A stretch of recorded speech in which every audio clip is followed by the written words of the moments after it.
pada hari ini untuk aktiviti Mosque Open Day di Masjid Kapital Tulen Georgetown, dan juga kita buat stream dakwah. Dakwah merupakan satu daripada fokus aktiviti utama Aksin, dan dengan dakwah kita dapat menyampaikan Islam sebagai rahmatan lil alamin kepada semua.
Well, Assalamualaikum warahmatullahi wabarakatuh. And Waalaikumsalam warahmatullahi wabarakatuh. Yeah. welcome our guest, our invited guest tonight, Brother Abu Bakar, or more Yes. known as Brother Kuga. Yeah. Right? Okay. Yes, So right. before we introduce you officially, I would like to welcome everyone, all our audience who are actually on Facebook, on Exin Facebook. Yeah, welcome on board and welcome to be with us tonight. Once again at our program called My Journey to Islam, a monthly online Facebook program, interview program that we invite Muslim reverts from all over the world. So tonight, again, we have very special guests, all the way from dialing in from Penang. Yes. Yeah. correct. Yeah, so whoever is on Facebook, very much encourage you to join us in these dakwah activities. And all you need to do is just to click like and click share. And inshallah, our sharing tonight will be shared with many, many more people out there. Okay, so it's very simple to dakwah. You can just click like, click share, and that's it as an audience, right? And you have any questions, feel free to type in the comment box. You have anything you want to comment, put in the comment box. All right. So here we go tonight. Yeah, before I begin the program, I want to wish everyone Selamat Hari Raya. Maaf Zahir Batin. Yeah. So I hope everyone have a very blessed and good Raya celebration. And I think many people have actually came back to work All right, so that's where our My Journey to Islam program resumed for the month of April. All right, so started I think 2 years back. We have had our specials and special guests on this program from all over the world, from Africa, from Hong Kong, from India, and many, many more other countries. And today we have Brother Kuga from, he was born in Perak, but then now he's in Penang, right? So, as a very special, I was just talking to Brother Kuga just now that he's one of the very special guests tonight because of his profession. Yeah, so far we have had um, many dakwah, many volunteers who are actually involved in doing dakwah, and some are just I think we had like students and we had yeah, all kind of personalities. But tonight we'll be talking to Brother Kuga. So before I go further, can I invite Brother Kuga? You okay? I call you Brother Kuga, yeah? Yes, Yeah, maybe we'd like to have you to do a bit of introduction about yourself. yes. Just very briefly, like, where you from, a bit of your family background. Yeah, and then we'll go next later. Okay. As you know, my original name is Kugaselva Kaneshwaran, and after becoming a Muslim, that is on the 17th of July 2003, I embraced Islam, and I took up the name Abu Bakar Kugaselva bin Abdullah. Mm. So my journey to Islam was actually I had got a bit of exposure to Islam only in Form 6, where we took Sejarah Islam as a subject. Mm, That's where right. the starting point in just getting acquainted with history, of it. And then, of course, besides being a lawyer, my first degree is in social science. So I, in between 85 to 89, I did a social science course in which I was acquainted to a few elective subjects regarding Islam. And then I got to know more about Islam at first it was just on the historical perspective. And then later it was more towards the philosophy of Islam, towards like Akidah and oneness of God, Tawheed, and all these concepts, which I Masya Allah. Masya Allah. Which school? I mean, just keep. UKM, University Kebangsaan Malaysia, I studied. I see. Right, right. So at that point, was there any special thing that, I mean, like, that just came to your mind about Islam? Like, what Yeah, was because impression? it was my instinct that there's only one God, and I did not believe in idol worship and that sort of thing, which was not very comfortable to me. Although I was born as a Hindu, but it was not a comfort zone for me, in this idol worship thing. So I was actually seeking for something more than just, idol worship. So, in fact, even in Hinduism, I was more attracted towards Raja Yoga and all that sort of thing where uh, they believe in one God, But Mm, nevertheless, there were some uncertainties and conflicts, and of course, there are contradictions here and mm, there. mm, So there was a lot of dissatisfaction mm, until I started reading the Quran, and I mm. found it to be very lively, and it answers all my doubts. So that was Masya the Allah. starting point. And of course, I also taught Islamic law in Kitab, and also as a Sharia lawyer. Then later on, in 2005, I took up the DSLP, Diploma in Sharia Law and Practice. And so now I am more convinced that Islam is the well-trodden path and the true path in life. Yeah. Mashallah. So the Sharia law part is how many years? Like was like 1 after year. I you, took one year DSLP, Diploma in Sharia Law and Practice was 1 year. Mashallah, Yeah. Mashallah. So you were saying like your very so-called first encounter was during your Form 6? Yes, correct, correct. So That was Form more towards history that from the Jahiliyyah and then it came on to mm, the Caliphate and all that Abu Bakr, Umar, Osman and Ali and all that sort of thing. And then the Umayyah and the Abbasiyah and all that. That sort of, it's more like history. Nah? But of mm, course, it was very interesting to see the transition from the Jahiliyyah towards the Islam era and the Islamic social order.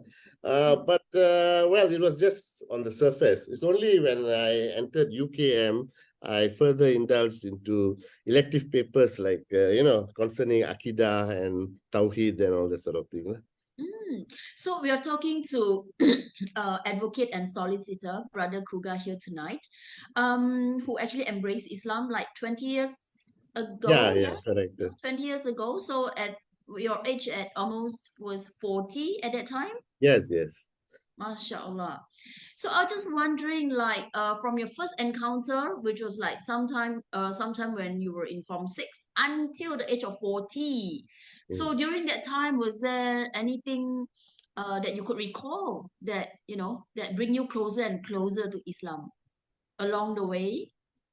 Yeah, because in that during the duration of time, actually, I started reading a bit of Al Quran, and there, of course, the one thing that attracted me the most was the ayat Kursi, Surah Al Baqarah, verse 255, in which the explanation of God is very clear in the sense that the creator and the creation are separate. So I had actually had a muddled feeling that, are we part of God or are we going to join God or something like that? But after reading Ayat Kursi and indulging in Islam, it is very clear the what the personality of God is, there's a sort of thing, if Mm. not, we would actually have a misconception saying that we are part of God or whatever it is, which I had. I was not sure of it actually. And Islam has clarified that. And of course, when it comes to prayer and all that, it helps to focus in a very precise manner. Okay. So I pick up the word learn, a lot of learning, a lot of findings, right? So Yeah, because correct. every time when I had this my journey to Islam, this chatting session with many uh our guests from all over the world, they always come to one thing. It's about finding out the truth Yes. and also learning, because many of them who also say the same thing. As in at the beginning, it was something else that they may have been told or heard. But it's after that when we started learning, finding out the truth, and then research and all that, then that's where then we go closer and closer and understand what is the truth about this religion. Yeah. So, but I'm just curious because many reverts, some are quite smooth in their journey, but many would also have a lot of challenges, as in like obstacles or objections, rejections. How about yourself? Is there? Actually, I have to uh, be very grateful to Allah because when I wanted to be a Muslim, I actually talked to my father about it because I'm not the type who, likes to hide things and, do it in a very sly way. I was very straightforward. And at that time, I was already a lawyer because I was called to the High Court of Malaya in 9th of December 2000. So this Mm, happened in 2003, you see.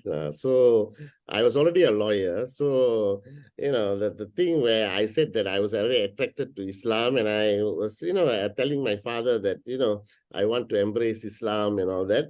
Well, I had my fear because when you embrace Islam, you take a different name, you don't, you become bin Abdullah and all that. And I thought my father would be opposing me on that. But mm, I was wrong actually. When I talked to my father, he said, "Well, since you believe in that spiritual path, whatever you choose, make sure that you know how to discern between right and wrong.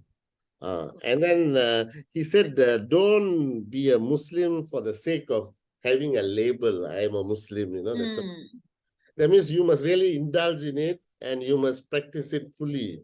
And you must be shining light to the society, as such, don't be a Muslim and, behave just for the sake of getting pecuniary benefit or interest in money and all that sort of thing, or Bhumiputra status or whatever it is, that is the wrong reason for embracing a particular religion. That's what he told me. So I was also taken aback. In fact, I was expecting some opposition in the sense that, well, you are going to be known as bin Abdullah and all that. Nothing of that sort happened. Okay. So yeah, I'm very grateful that that journey was smooth. But only thing, when I talk to my friends, why did you, embrace Islam, then when I say something like, I was attracted to the concept of Iman, Tawheed, and all that sort of thing, most of them consider this as nonsense, because for them it's like people embrace Islam because they want to marry a particular girl, it's like that lust is the motivating factor for embracing Islam. And I was something peculiar, it's nothing to do with lust at all. So that is the thing that sometimes people cannot especially non-Muslims, they can't understand why, if you say that I converted to Islam because I fell in love with a Muslim lady. Yeah, they understand very well. Yes. But you say that I'm attracted to, Iman, Tawheed, the oneness of God, and I now, have a full conviction of my relationship with my Creator, they consider bullshit. Cannot rain. So they cannot comprehend and appreciate that sort of thing, So what do you do? What was your reaction when you get this kind of reaction? No, I keep to my stand, and then there'll be, of course, some smart people along the way who will say, hey, look here, Islam is very unfair. You see, when it comes to distribution of wealth in Faraid, the men get the double share than the woman, so it's very unfair and all that. And then how, man, you are going to, say that Islam promotes justice? Then I say, first of all, when you embrace Islam, you must have faith. And God, being the creator of man, knows what is best for men. So when God created man and a woman, both of them have a burden of responsibility. So since the man has to give nafkah or maintenance to his wife and all that, and so his burden of responsibility is greater, and that is why the man gets more share, because he has to share his wealth with his wife and his worries and all that sort of thing, So in the sense that men get double share because of the burden of responsibility that is endowed in them. Whereas a woman does not carry that burden of responsibility. So this is sometimes a very difficult thing to grasp, because they don't have the faith. Good point. I like that, because I myself, as in Perancang Harta Pusaka, as estate planner, yes, I do get that questions a lot. And I even got like reverts client who actually just flip the table and say that, oh, Islam is so unfair. Just because I have two daughters, I don't have son, and then Baitulmal gets in and this and that. How could you say that Islam is lovely, penyayang, and that kind of thing? Yeah, So tonight, I definitely learned something from you. Like, it's the burden, the responsibility, and that's how Allah actually gave more for that reason. And also another thing, when it comes to family law, the care, custody, and control, a lot of emphasis is given on the woman. The woman has got the main responsibility to take care of children, because God has given that sort of instincts for for Yes, looking after children, to the woman. So that is why, women are superior over men when it comes to care, custody, and control of children.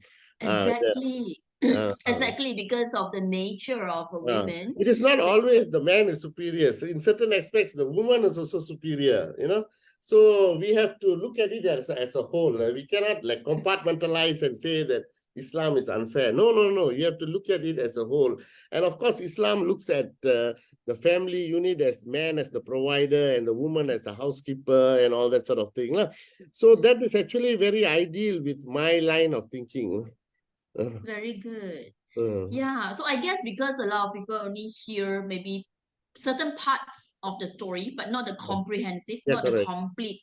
Haven't finished, belum habis dengar, dah Oh, jump yeah, to yeah, conclusion yeah, and correct. give the judgment.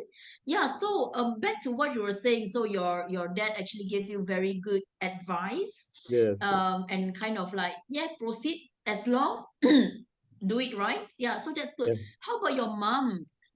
Were you close My with mom her? is actually very open-minded. She actually feels that, in any religion, as long as you have got good virtues, honesty, straightforwardness, no cheating, no bigotry, and all that sort of thing, then you are fine. She believes in good values. Very Rather good. than so it doesn't matter what religion you are, but you must embrace good values. That's more important for her rather than having a label. I'm a Christian, or I'm a Hindu, or I'm a son, but you do atrocities. Right. It's no point calling yourself a Muslim and Mm-mm. commit atrocities. Might as well, not call yourself anything. If Right. you're a Muslim, you must live like a Muslim, like a good Muslim. Yes. Correct. So Islam, it's a way of life. Yeah. Yeah. So yeah, there's a lot of teachings in it. How about your siblings? Are you the only child, or you have No, siblings? I got a sister, and ironically, my sister is a Christian. Okay. Yeah. So we have got various faiths in my family. I am a Muslim. My sister is a Christian. I also had a debate with her regarding few things like crucifixion of Jesus Christ and all that, All right. and all that sort of thing. We have agreed to disagree. So she still continues with her faith, and that sort of. So we are still in harmony. We don't fight actually. But only thing I said, my point of view is this, that Jesus Christ is not God, and she believes that Jesus Christ is God. So Mm, we agree to disagree. Like, okay, you keep your belief, I keep my belief. all right. So, but as siblings, we are fine. We have a good relationship. That's good. Al kafirun. Yeah. It's individually. Yeah. The respect is very important. Uh, Yeah, so now I believe that that's your family, and then but yeah, yourself now you have children. yeah, correct. I have a daughter. Yes, correct. Okay, that's good. Yeah, so it's been 20 years, and it's interesting to hear how you actually first in touch with Islam, and then along the way, and also now it's also dwell with your profession as a Yeah, legal advisor, yeah, correct. as a legal person. So in day-to-day work, I mean, maybe there's some interesting cases or that involve maybe part of your work that you can dakwah, you can actually share about Islam. Is there any interesting cases that Yeah, pop your mind? usually when it comes to mualafs lah, especially Reverts.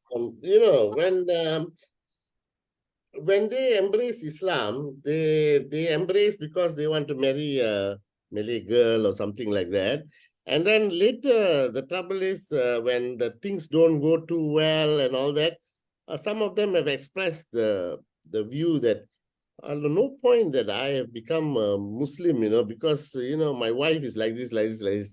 Then that is why I have to explain to them the reason why you converted is wrong. You actually should understand Islam and then embrace Islam. The trouble is you embrace Islam as like a condition to marry a particular girl. That is Mm, why you are in this predicament today. I said, mm, so you better indulge in Islam get to know Islam. As the Malays say, tak kenal maka tak cinta. So get to know Islam first, and then you give your comments. So that is some of the grievances I come across in my profession, because I deal with divorce matters. And of course, there will be some people who will also say that, actually, I want to distribute my wealth in such a way as my daughter and son get the equal amount of share and that sort of thing. Then I said, no, because why? God has already designed something for human being. God has created human being. God knows what is best for human beings. So we just follow. You don't worry, everything will fall in place. So that sort of thing, that sort of challenges which I face when it comes to clients. Interesting. But I can see your personality, Brother Kuga, as Yeah, in you're very pleasant. Along the way you speak, it's very easy, very easy. So I'm yeah, sure there's a lot of good advice and also yeah, counseling session that you've been, yeah, helping correct. your Yeah, clients as well.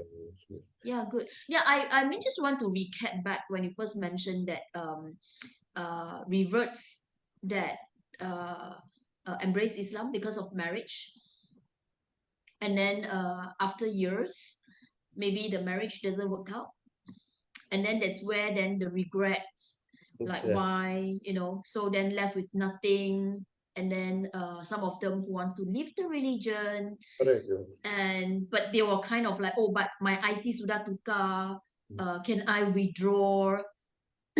But my card Islam sudah register. I myself actually gotten more and more cases like this recently. Yeah. And yeah, so again, I agree with you. There's a lot of uh activities like, and also effort that actually we need to put in from various NGOs to look at how we can actually encourage more learnings Yeah, and correct. Yeah. encourage more participation in terms of activities to to to be closer to the religion rather than just because of marriage. Yeah, correct. Because Mm. well, in Islam it says innama amalu bin niyat. So if your niyat Yeah. is that you embrace a religion because of marriage and all that, so you only get satisfaction to that extent of the marriage. Mm. So you won't actually have a full satisfaction of being a Muslim. So once you follow all the guidelines of being a Muslim, including prayer 5 times a day and all that. And as you go on further and further, you increase with the sunat prayers and that and this. But if you were to introduce all that at a very embryonic stage of a Muslim, he may find it very burdensome. But Mm. as his iman becomes higher and higher, it becomes natural. The process is natural. So as you dakwah, we should be very careful in over enthusiasm, like say for instance, during the month of Ramadan, we force people to do Tarawih prayers and that sort of thing. So everything should come in stages, slowly it'll come naturally, it'll fall in place. So we should, as pendakwa, we shouldn't go all out For and school. so it should take. It is like you must like medicine, no? Give the dosage, the right dosage from time to time, so that they can imbibe, and then later they become more inclined towards the religion. Then they themselves will voluntarily do things. You don't have to force them; they will do it. In Right. that Yes. way. It's a proper understanding. And also Yeah, I proper like the word you use, understanding. like the concept, it's about surrender to Allah.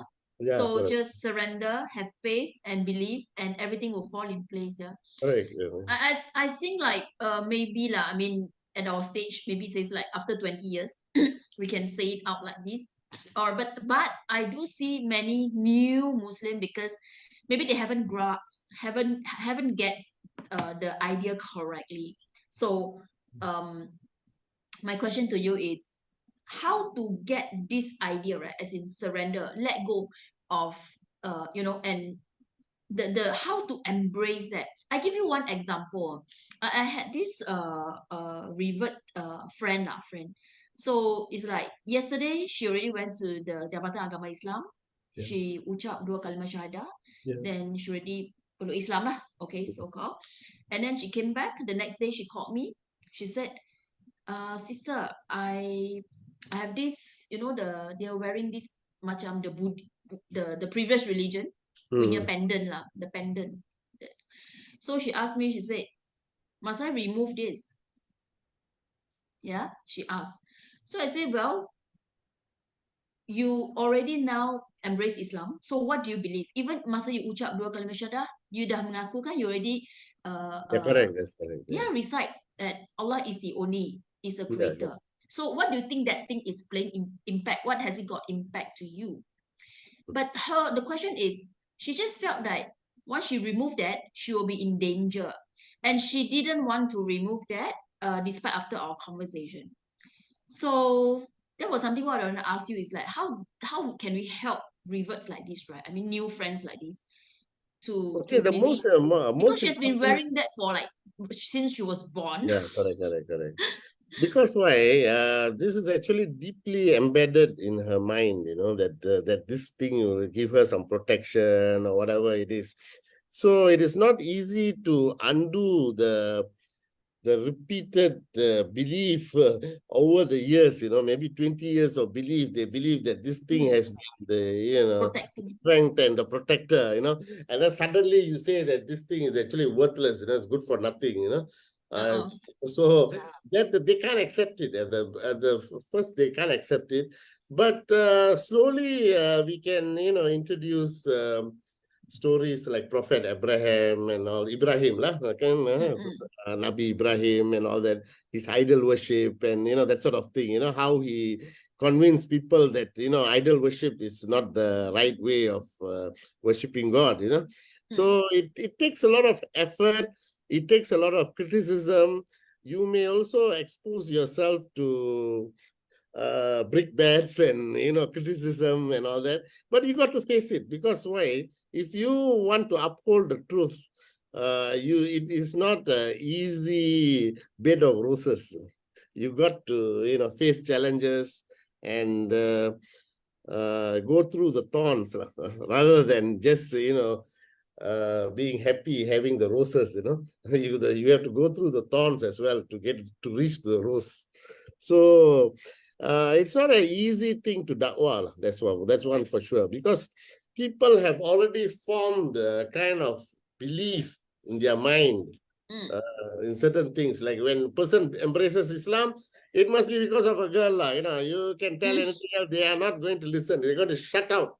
And also, of course, when you read the Al-Quran, God has also said that certain people, hati dia sudah tutup, so already. So that will convince you, oh, God also has already communicated with me that, these people have already, you cannot do anything with them, you get what I mean? So that is why the Al-Quran gives you the strength to, do the da'wah.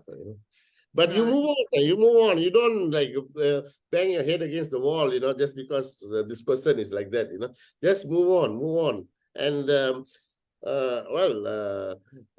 to surprise many, the Jews are not Christians, but the rest of the world, many people around the world are Christians, So it's more difficult to convince your inner circle. It's easier to convince the globe.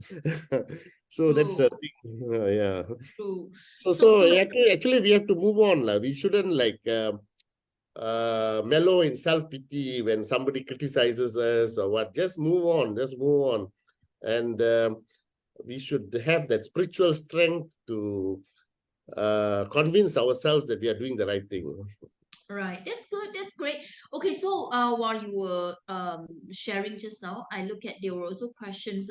I think there's some audience who wants to take advantage of having you here tonight.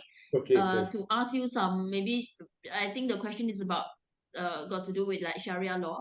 So I'm just asking on behalf, yeah. Okay, so there's one here saying that Sharia law and civil law. Sounds like Sharia law is a lot more complicated. I think this she's saying that it's a lot more complicated compared to the civil law, and this is one of the so-called obstacles or worries coming from people who wants to embrace Islam and is still trying to find out what kind of implications they will go into. So how would you explain, like, when the question says, comparing to civil law, Sharia law, it's a lot more complicated. And she's worried what will be the implications once she become a Muslim. Okay, one thing good about Sharia law is that it is very consistent, you know. It is when it comes to civil law, you can change the law according to the varying degree of circumstances, you know. Whereas when it comes to Islamic law, there is already a fundamental base that is unshakable. So that is the founding of the religion, you know. Say, for instance, when it comes to politics, you know, suddenly you say that, well, we changed the voting system, we changed this, we changed that. So civil law is such, you know, it's more like it's a popularity contest, you know, in the sense that when certain things are popular, you change the law according to the, you know, popular, or you change the law because you want to attain more power and all that. Whereas Islam, everything is already set. So the righteousness is already inbuilt in it. So that is the thing, you know. So whether you accept it or not, the righteousness is already there. As I said earlier, some people may not like the distribution of wealth where man gets double compared to woman in the what they call asabiyah. They call it like asabah and all that sort of thing. They have a bit of not very happy with that type of thing. But on the other hand, Islam is also fair in the sense that when it comes to child care, custody, and control, women are given the priority. So it's not like it is like always favoring the man. It's also favoring the woman when it comes to certain aspects of life, that is care, custody, and control of children. Hadana. Hadana, yes. So in the sense that, as I said earlier, we shouldn't like look Islam as in parts. We should look at it as a whole. You know? Totality. Yeah. Then, of course, some people also mention about something like when it comes to sumpah and all that sort of thing, why in certain cases you need two male witness and one female witness. Yes. Two Okay, male I witness. say that, you see, when it comes to the society today, business is all dominated by men. So that's why more emphasis is given to men in terms of evidence. Whereas when it comes to sumpah lian is adultery, the weightage is the same. You know, you sumpah 4 times, you know, in the name of Allah, that, you know, that, and then the last is, laknat Allah kata diri saya jika saya berbohong lah. So it is, you know, 4 times, you know. So both men also recite 4 times, women also recites 4 times. So in that sense, there's equality. So it depends on the varying degree of circumstances, and basically you got to have a deep understanding to know about these legal implications. True. I just wanted to add on when you mentioned this, it reminds me of a very popular so-called common questions people want to say like in the Distribution Act, let's say for civil non-Muslim, it's once a person do the will, so the will follow the will. Okay, cannot contest lah. Correct. But for Muslim, when we do a wasiat, it still have to subject to faraid distribution if the waris contest. Okay, so then we'll say that the wife only get 1/8. It's very little. Okay, 1/8, very little lah. Many people will say the wife get very little. Then somehow I give a scenario. I said again, when you say fair or not fair, right? It's again how you look at the scenario. For example, now a non-Muslim man, he will away everything to his mistress, not giving anything to his official wife, to the wife lah. Don't will anything. In his will, everything he give away to somebody else. Okay, so that is like muktamad. Okay, so have to follow. Whereas a Muslim man, even if he will away everything, but the wife will still have the 1/8 secured for Yeah, her. correct. That's Yeah. correct. So when you say not fair, so in what circumstances now which is not fair? So what I'm trying to say is we have to look at the overall, like you mentioned, right? The Yeah, correct. overall scenario. Then sometimes we say not fair, it's only certain scenario. So these are the things that um to so-called summarize what we say fair and not fair, right? I think a lot of people will look at the happenings or the incidents that happen.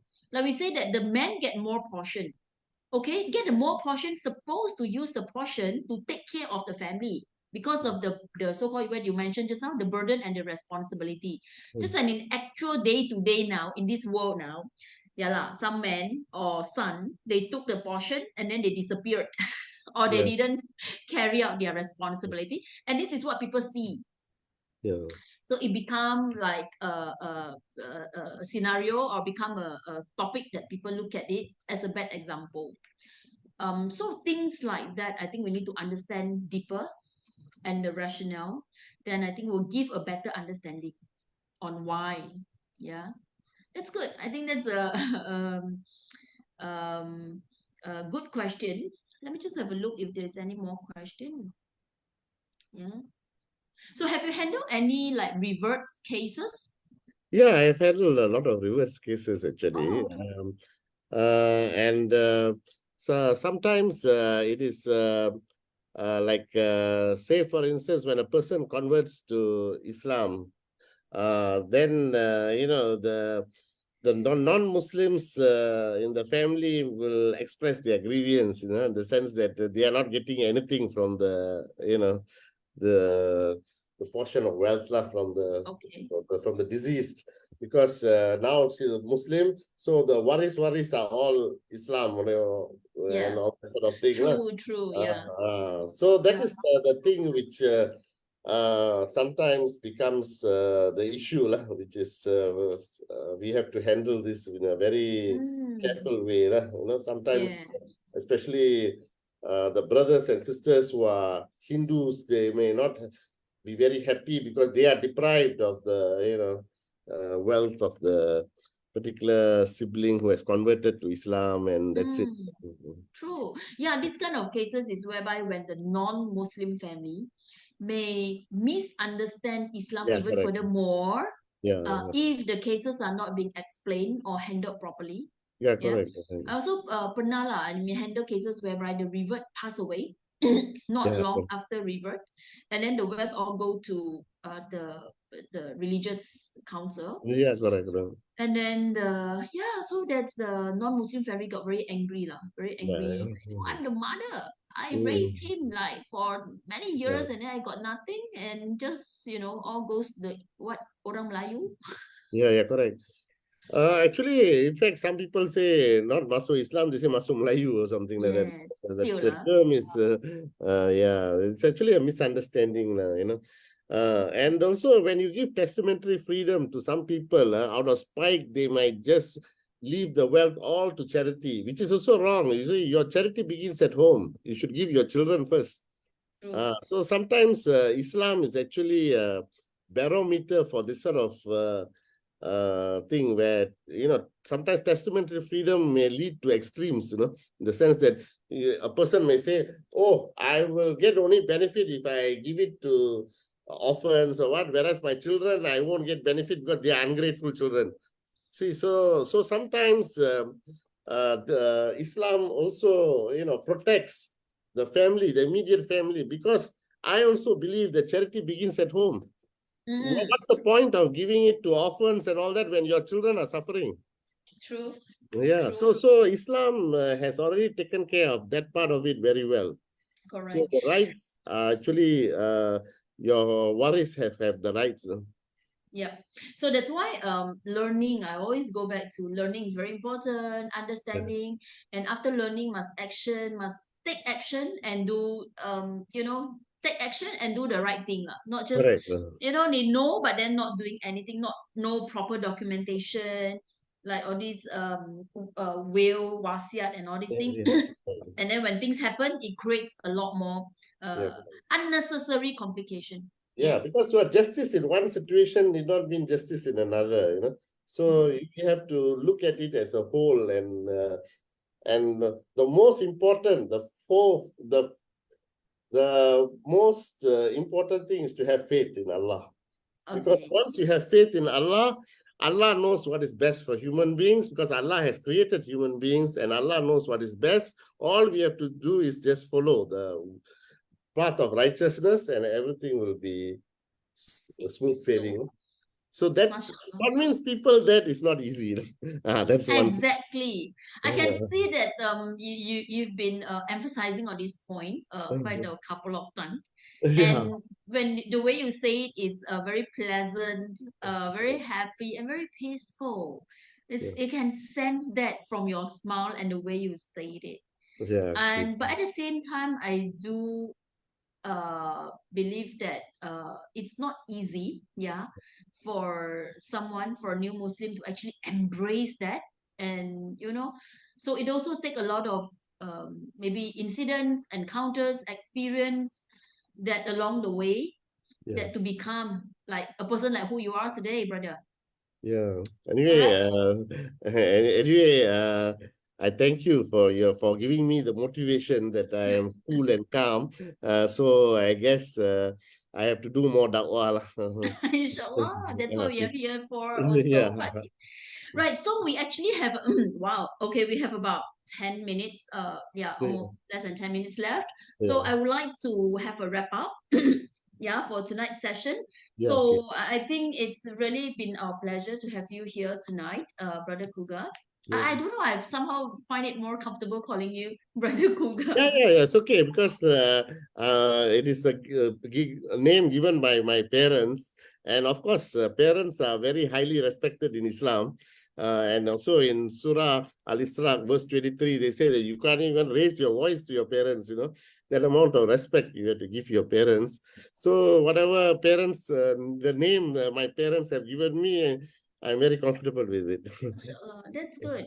Yeah, so it's really nice to have you, and especially sharing with us on a lot of tips, and also how you look at Sharia law versus the original, maybe like civil law for many of us reverts.